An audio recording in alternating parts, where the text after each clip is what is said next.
Hi hi ಎಲ್ಲ big boss ಲವರ್ಸ್ಗೆ ನನ್ನ ಕಡೆಯಿಂದ ಬಿಗ್ ಹಾಯ್.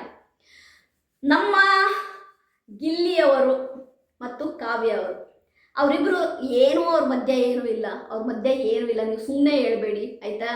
ಕಾವ್ಯ ಮತ್ತು ಗಿಲ್ಲಿಯ ಮಧ್ಯೆ ಏನೂ ಇಲ್ಲ, ಹಾಗೆ ಹೀಗೆ ಆಯಿತಾ. ಕೆಲವಷ್ಟು ಜನ ಕಾವ್ಯ ಬಗ್ಗೆನೂ ಬ್ಯಾಡ್ ಕಮೆಂಟ್ ಎಲ್ಲ ಆಗ್ತಾ ಇರ್ತೀರ, ಸರಿಯಾ? ನಿಮ್ಮೆಲ್ಲರಿಗೂ ಒಂದೇ ಹೇಳೋದು, ಒಂದು ಹುಡುಗಿ ಆಯಿತಾ, ಅವಳ ಕ್ಯಾರೆಕ್ಟರ್ ಬಗ್ಗೆ ಮಾತಾಡಬೇಡಿ, ಬೇರೆ ಏನು ಬೇಕಾದರೂ ಮಾತಾಡ್ಕೊಳ್ಳಿ, ಕ್ಯಾರೆಕ್ಟರ್ ಬಗ್ಗೆ ಮಾತಾಡಬೇಡಿ ಆಯಿತಾ. ಗಿಲ್ಲಿ ಹೇಗೋ ಕಾವ್ಯ ಕೂಡ ಹಾಗೆ, ಸರಿಯಾ? ಇದಕ್ಕೊಂದು ಎಕ್ಸಾಂಪಲ್ ಕೊಡಬೇಕು ಅಂದ್ಕೊಂಡಿದ್ದೀನಿ, ಸರಿಯಾ? ಇದಕ್ಕೊಂದು ಎಕ್ಸಾಂಪಲ್ ಕೊಟ್ಟರೆ ನಿಮಗೆ ಅರ್ಥ ಆಗುತ್ತೆ, ನಿಮಗೆ ಏನು ಅನ್ನೋದು. ಇಲ್ಲ ಅಂತಂದರೆ ಅರ್ಥ ಆಗಲ್ಲ ನಿಮಗೆ. ಏನಪ್ಪ ಅಂತಂದರೆ, ಕಾವ್ಯ ಗಿಲ್ಲಿಯವರೊಟ್ಟಿಗೆ ಒಂದು ಒಳ್ಳೆ ಫ್ರೆಂಡ್ಶಿಪ್ ಇಟ್ಕೊಂಡಿದ್ದಾರೆ. ಅದು ಲವ್, ಅದು ಬೇರೆನೋ, ನಾನು ಅದನ್ನೆಲ್ಲ ಹೇಳಲ್ಲ ನಾನು. ಬಟ್ ನಾನು ಒಂದು ಕ್ಲಿಯರಿಟಿ ನಿಮಗೆ ಕೊಡ್ತೀನಿ. ಏಕೆಂದರೆ ಗಿಲ್ಲಿ ಕಾವ್ಯನೊಟ್ಟಿಗೆ ಮಾತ್ರ ಫ್ರೆಂಡ್ಶಿಪ್ಪನ್ನು ಮೇಂಟೈನ್ ಮಾಡ್ತಿದ್ದಾನೆ ಅಂದರೆ ಕಾವ್ಯ ಕ್ಯಾರೆಕ್ಟರ್ ಎಂಥದ್ದು ಅನ್ನೋದನ್ನು ನೀವು ತಿಳ್ಬೇಕು. ಅರ್ಥ ಆಯ್ತಾ? ಗಿಲ್ಲಿ ಕಾವ್ಯನೊಟ್ಟಿಗೆ ಇನ್ನೂ ಕೂಡ ಫ್ರೆಂಡ್ಶಿಪ್ಪನ್ನು ಮೇಂಟೈನ್ ಮಾಡ್ತಾ ಇದ್ದಾನೆ ಅಂದರೆ ಕಾವ್ಯ ಕ್ಯಾರೆಕ್ಟರ್ ಎಂಥದನ್ನ ತಿಳ್ಕೊಳ್ಳಿ, ಸರಿಯಾ?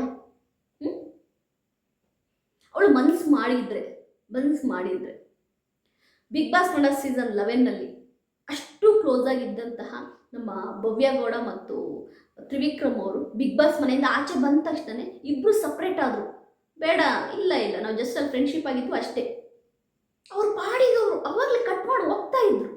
ಹಂಗೆ ಮಾಡೋಕ್ಕೆ ಎಷ್ಟೊತ್ತಿನ ಕೆಲಸ ಕಾವ್ಯನಿಗೆ. ಬಟ್ ಕಾವ್ಯ ಗಿಲ್ಲಿ ಜೊತೆ ಒಂದು ಒಳ್ಳೆ ಬಾಂಡಿಂಗ್ ಇಟ್ಕೊಂಡಿದ್ದಾಳೆ, ಒಂದು ಒಳ್ಳೆ ಫ್ರೆಂಡ್ಶಿಪ್ ಮೇಂಟೈನ್ ಮಾಡ್ತಾ ಇದ್ದಾಳೆ ಆಯಿತಾ. ನಾನು ಲವ್ ಅಂತಲೂ ಹೇಳಲ್ಲ, ಏನು ಅಂತಲೂ ಹೇಳಲ್ಲ, ಒಂದು ಬಾಂಡಿಂಗ್ ನೋಡ್ರಿ, ಒಂದು ಕನ್ಸನ್ ಅಂತ ಇಟ್ಕೊಳ್ರಿ.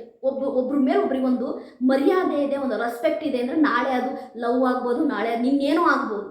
ಮೇನು ಒಬ್ರಿಗೆ ಅಂದರೆ ಯಾವಾಗಲೂ ಅಷ್ಟೇ ಒಂದು ಫ್ರೆಂಡ್ಶಿಪ್ಪಲ್ಲಿ ಒಂದು ನಂಬಿಕೆ, ಆ ಒಂದು ಬಾಂಡು ಯಾರು ಬಂದರೂ ಕೂಡ ಬಿಡಿಸ್ತಂಥದ್ದಾಗಿರಬೇಕು ಆಯಿತಾ. ಅವರಿಬ್ಬರ ಮಧ್ಯೆ ಇರುವಂತಹ ಆ ಫ್ರೆಂಡ್ಶಿಪ್ ಏನಿದೆ ಅದನ್ನು ಯಾರೂ ಕೂಡ ಬಿಡಿಸೋಕ್ಕಾಗಲ್ಲ, ಸರಿಯಾ? ಅದನ್ನು ತುಂಬ ಚೆನ್ನಾಗಿ ಡಿಗ್ನಿಫೈ ಆಗಿ ಕಾವ್ಯ ಕಾಪಾಡ್ಕೊಂಡು ಮುಂದೆ ಹೋಗ್ತಾ ಇದ್ದಾರೆ. ಅದೇ ರೀತಿ ಗಿಲ್ಲಿ ನಟ ಕೂಡ ಅದೇ ಥರ ಕಾವ್ಯ ಅವರ ಫ್ರೆಂಡ್ಶಿಪ್ಪನ್ನು ತುಂಬ ಡಿಗ್ನಿಫೈ ಆಗಿ ಕಾಪಾಡ್ಕೊಂಡು ಮುಂದೆ ಹೋಗ್ತಿದ್ದಾರೆ. ಇಬ್ಬರು ಕೂಡ ಶೋಸ್ಗೆ ಹೋಗ್ತಾ ಇದ್ದಾರೆ. ಮೊನ್ನೆ ಯಾವುದೋ ಒಂದು ಶೋಗೆ ಹೋದಾಗ, ಮಂಡ್ಯದ ಹತ್ರ ಕೇರ್ಪೇಟೆ ಅಂತ ಕಾಣುತ್ತೆ, ಅದು ಯಾವುದೋ ಒಂದು ಶೋಗೆ ಹೋದಾಗ ನಮ್ಮ ಕಾವ್ಯ ಅವರು ಗಿಲ್ಲಿ ಅವ್ರ ಮನೆಗೂ ಕೂಡ ಹೋಗಿದ್ದಾರಂತೆ. ಗಿಲ್ಲಿ ಯಾರನ್ನೂ ಮನೆ ಕರ್ಕೊಂಡು ಹೋಗಿಲ್ದವನು ಕಾವ್ಯನ ಮನೆ ಕರ್ಕೊಂಡು ಹೋಗಿದ್ದಾನೆ. ಅಂದರೆ ಅವರಿಬ್ಬರ ಮಧ್ಯೆ ಆ ಫ್ರೆಂಡ್ಶಿಪ್ ಇದೆ, ಆ ಒಂದು ಬಿಡಿಸಲಾರದ ನಂಟು, ಒಂದು ಬಾಂಡಿಂಗ್ ಇದೆ. ಅದು ಗಿಲ್ಲಿ ಅವ್ರ ಫ್ಯಾಮಿಲಿ ಆಗಲಿ, ಅದು ಕಾವ್ಯ ಅವ್ರ ಫ್ಯಾಮಿಲಿ ಆಗಲಿ, ಇಬ್ಬರು ಕೂಡ ಒಂದು ಮ್ಯೂಚುವಲ್ ಅಂಡರ್ಸ್ಟ್ಯಾಂಡಿಂಗ್ ಆಗಿದ್ದಾರೆ. ಅವರಿಬ್ಬರ ಮಧ್ಯೆ ಇರುವಂಥ ಆ ಬಾಂಡಿಂಗು, ಆ ಪ್ರೀತಿ, ಅದು ಏನೇ ಆಗಿರ್ಬೋದು. ಈಗ ಅವರು ಕೆರಿಯರ್ನ ಫೋಕಸ್ ಮಾಡ್ತಿದ್ದಾರೆ. ಅವರಿಬ್ಬರು ಕೂಡ ನಿಜವಾಗ್ಲೂ ಹೇಳಬೇಕು ಅಂತಂದರೆ ಒಂದು ಇದು ಚಿತ್ರಲೋಕದ ಅದರ ಒಂದು ಇವೆಂಟು, ಅವಾರ್ಡ್ ಇವೆಂಟ್ ಅಂತ ಕಾಣುತ್ತೆ. ಅದರಲ್ಲಿ ಲಾಸ್ಟಲ್ಲಿ ಅವರಿಬ್ಬರು ಹ್ಯಾಂಡ್ ಶೇಕ್ ಮಾಡ್ತಾ ಒಂದು ಸ್ಮೈಲ್ ಕೊಟ್ರಲ್ಲ, ಅದು ಎಲ್ಲ ಕಡೆ ಟ್ರೆಂಡ್ ಆಗ್ತಾ ಇದೆ. ಅಂದರೆ ಅವ್ರ ಕಣ್ಣಲ್ಲೇ ಮಾತಾಡ್ತಾರೆ ಅಂತ ನಾನು ಅದೇ ಹೇಳೋದು. ಕೆಲವೊಂದು ಪರ್ಸನಲ್ ವಿಷಯಗಳನ್ನ ತುಂಬ ಆಳಕ್ಕೆ ಇಳಿದು ಅದನ್ನು ಕೆದಕಕ್ಕೆ ಹೋಗ್ಬಾರ್ದು. ನಾವಾದರೂ ಅಷ್ಟೇ, ನಾವೊಂದು ರಿವ್ಯೂ ಮಾಡ್ತೀವಿ ಅನ್ನೋ ನೆಪದಲ್ಲಿ ಗಿಲ್ಲಿ ಆಗಿರ್ಬೋದು ಮತ್ತು ಕಾವ್ಯ ಆಗಿರ್ಬೋದು ಅವ್ರ ಮಧ್ಯೆ ಏನೇನು ನಡೀತಿದೆ ಅಂತೇಳಿ ತುಂಬ ಇದು ಮಾಡೋಕ್ಕೆ ಹೋಗ್ಬಾರ್ದು ಆಯಿತಾ. ಅವರ ಫ್ರೆಂಡ್ಶಿಪ್ಪು, ಅವರಿಬ್ಬರ ಬಾಂಡು ಸೂಪರ್ ಆಗಿದೆ. ಇದೇ ರೀತಿ ಮುಂದುವರ್ಕೊಂಡು ಹೋಗಲಿ, ಕೆರಿಯರ್ನ ಅವ್ರು ರೂಪಿಸ್ಕೊಳ್ಳಿ, ಸರಿನಾ? ಇಲ್ಲಿ ನಾನಂತೂ ಬೇರೆಯವರು ಯಾರಿಗೆ ಏನೇ ಹೇಳ್ತಾರೋ ಗೊತ್ತಿಲ್ಲ, ನಾನು ರಿಯಾಲಿಟಿ ಅಂತೂ ಹೇಳ್ತೀನಿ. ಒಂದು ಸಂಬಂಧ ಬಿಲ್ಡ್ ಆಗಬೇಕು ಅಂತಂದರೆ ನಾವಲ್ಲ, ಅವರ ಮಧ್ಯೆ ಇರುವಂತಹ ಪ್ರೀತಿ, ರೆಸ್ಪೆಕ್ಟು, ಅದು ಅವ್ರನ್ನ ಬಿಲ್ಡ್ ಮಾಡ್ಕೊಂತ ಮುಂದೆ ಕರ್ಕೊಂಡು ಹೋಗ್ಬೇಕು ಆಯಿತಾ. ಆ ನಂಬಿಕೆ, ಆ ಟ್ರಸ್ಟು. ಏಕೆಂದರೆ ಯಾರನ್ನೂ ನಂಬದಂತಹ ಕಾವ್ಯ ಗಿಲ್ಲಿನ ನಂಬ್ತಾಳೆ, ಗಿಲ್ಲಿ ಕೂಡ ಯಾರನ್ನೂ ನಂಬದಂಥವನು ಕಾವ್ಯನ ನಂಬ್ತಾರೆ ಅಂದರೆ ಅವರಿಬ್ಬರ ಮಧ್ಯೆ ಆ ಬಿಡಿಸಲಾರದ ಬಂಧ ಇದೆ ಅಂತಾಯಿತು. ಈಗ ಯಾರನ್ನೂ ಮನೆ ಕರ್ಕೊಂಡು ಹೋಗದಂತಹ ಗಿಲ್ಲಿ ಕಾವ್ಯನ ಕರ್ಕೊಂಡು ಹೋಗಿದ್ದಾರೆ ಅಂದರೆ ಅದೊಂದು ರೆಸ್ಪೆಕ್ಟ್, ಅದು ಆ ಹುಡುಗಿ ಮೇಲಿರುವಂಥ ಪ್ರೀತಿ, ಕಾಳಜಿ, ಅದು ಎಲ್ಲವೂ ಅಂತ ತಿಳ್ಕೊಳ್ಳಿ ನೀವು, ಸರಿಯಾ?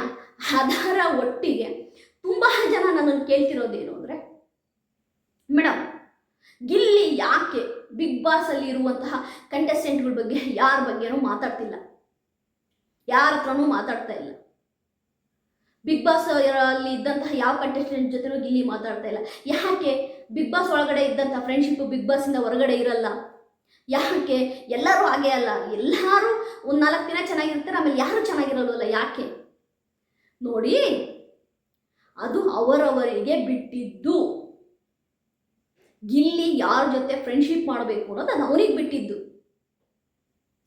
ಕಾವ್ಯ ಯಾರ ಜೊತೆ ಫ್ರೆಂಡ್ಶಿಪ್ ಮಾಡಬೇಕು ಅನ್ನೋದು ಅದು ಅವಳಿಗೆ ಬಿಟ್ಟಿದ್ದು.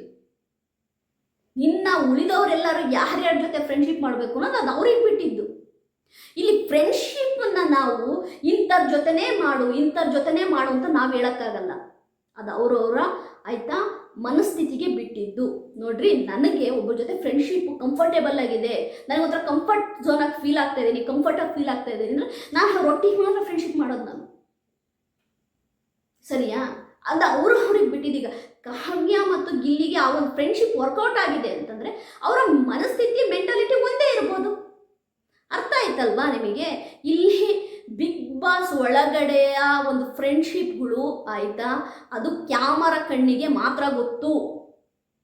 ಹೊರಗಡೆ ಬಂದ ಮೇಲೆ ಯಾರು ಯಾರ ಜೊತೆ ಫ್ರೆಂಡ್ಶಿಪ್ ಇಟ್ಕೊಂತಾರೆ ಅನ್ನೋದು ಅದು ಅವರವರಿಗೆ ಬಿಟ್ಟಿದ್ದು, ಅದು ಅವರವರ ವ್ಯಕ್ತಿತ್ವಕ್ಕೆ ಬಿಟ್ಟಿದ್ದು. ಹೊರಗಡೆ ಆಯಿತಾ ನಿಮಗೆ ಕಾವ್ಯ ಮತ್ತು ಗಿಲ್ಲಿ ಇಷ್ಟು ಫ್ರೆಂಡ್ಶಿಪ್ನ ಮೇಂಟೈನ್ ಮಾಡ್ತಾರೆ ಅಂತ ಯಾರೂ ಅಂದ್ಕೊಂಡಿರಲಿಲ್ಲ. ಒಳಗಡೆನೆ ಇಷ್ಟೆಲ್ಲ ಕಿತ್ತಾಡ್ತಾ ಇದ್ದಾರೆ, ಒಳಗಡೆನೆ ಇಷ್ಟೆಲ್ಲ ಆಯಿತಾ ಅವಾಯ್ಡ್ ಮಾಡ್ತಿದ್ದಾರೆ ಕಾವ್ಯ ಅವರು. ಹೊರಗಡೆ ಹೋದ್ಮೇಲೆ ನಿಜವಾಗ್ಲೂ ಗಿಲ್ಲಿ ಅವ್ರನ್ನ ಮಾತಾಡಿಸ್ತಾರಾ ಹಿಂಗೆಲ್ಲ ಅಂದ್ಕೊಂಡಿದ್ರು. ಬಟ್ ಹೊರಗಡೆ ಬಂದ ಮೇಲೆ ಗಿಲ್ಲಿ ಮತ್ತು ಕಾವ್ಯ ಅವರ ಫ್ರೆಂಡ್ಶಿಪ್ಪು ಮತ್ತು ಆ ಬಾಂಡು ಇನ್ನೂ ಕೂಡ ಸ್ಟ್ರಾಂಗ್ ಆಯಿತು. ಸರಿಯಾ? ಅದು ಹಾಗೆ, ಅದು ಅವರಿಗೆ ಅದು ನ್ಯಾಚುರಲ್ ಆಗಿ ಬರಬೇಕದು. ಹಾಗಾಗಿ ಗಿಲ್ಲಿ ಮತ್ತು ಕಾವ್ಯ ಅವರ ಫ್ರೆಂಡ್ಶಿಪ್ಪು ಅದು ಲವ್, ಅದು ಮುಂದೆ ಅದನ್ನು ಬಿಲ್ಡ್ ಮಾಡ್ಕೊಳೋದು ಅದು ಅವ್ರಿಗೆ ಬಿಟ್ಟಿದ್ದು. ಅವರಿಬ್ಬರನ್ನ ನೋಡಿ ಫ್ಯಾನ್ಸು ಸೆಲೆಬ್ರೇಟ್ ಮಾಡ್ತಿದ್ದಾರೆ ಅಂದರೆ, ಅವರಿಬ್ಬರನ್ನ ನೋಡಿ ಖುಷಿ ಪಡ್ತಿದ್ದಾರೆ ಅಂತಂದರೆ ಪಡ್ಲಿ ಬಿಡಿ ಆಯಿತಾ. ಇವಾಗ ಯಶ್ ಅವ್ರನ್ನ ರಾಧಿಕಾ ಅವ್ರನ್ನ ನೋಡಿ ಅವ್ರ ಫ್ಯಾನ್ಸ್ ಖುಷಿ ಪಡ್ತಾರೆ, ಪಡ್ಲಿ. ನೋಡ್ರಿ, ಫ್ಯಾನ್ಸ್ ಇರೋದೇ ಅದಕ್ಕೆ. ಅವ್ರನ್ನ ಇಷ್ಟಪಡೋರು ಅವ್ರು ಸೆಲೆಬ್ರೇಟ್ ಮಾಡ್ತಾರೆ.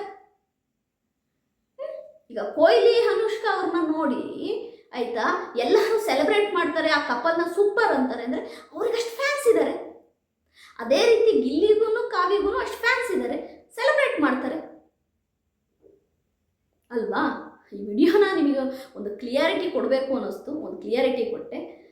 ಕಾವ್ಯನ ಬಗ್ಗೆ ಮಾತಾಡೋತ್ತಿಗೆ ಆ ಹುಡುಗಿ ಕ್ಯಾರೆಕ್ಟ್ರನ್ನು ಕೂಡ ಸ್ವಲ್ಪ ಯೋಚನೆ ಮಾಡಿ. ಯಾಕೆ ಅಂತಂದರೆ ಅವು ಒಂದು ತಿಳ್ಕೋಬೇಕು ನೀವು, ಕಾವ್ಯನಿಗೆ ಇಲ್ಲಿವರೆಗೂ ಯಾವುದೇ ಬಾಯ್ ಫ್ರೆಂಡ್ ಇಲ್ಲ, ಇದು ನಿಮಗೆ ಕನ್ಫರ್ಮ್ ಮಾಡಿಬಿಡ್ತೀನಿ.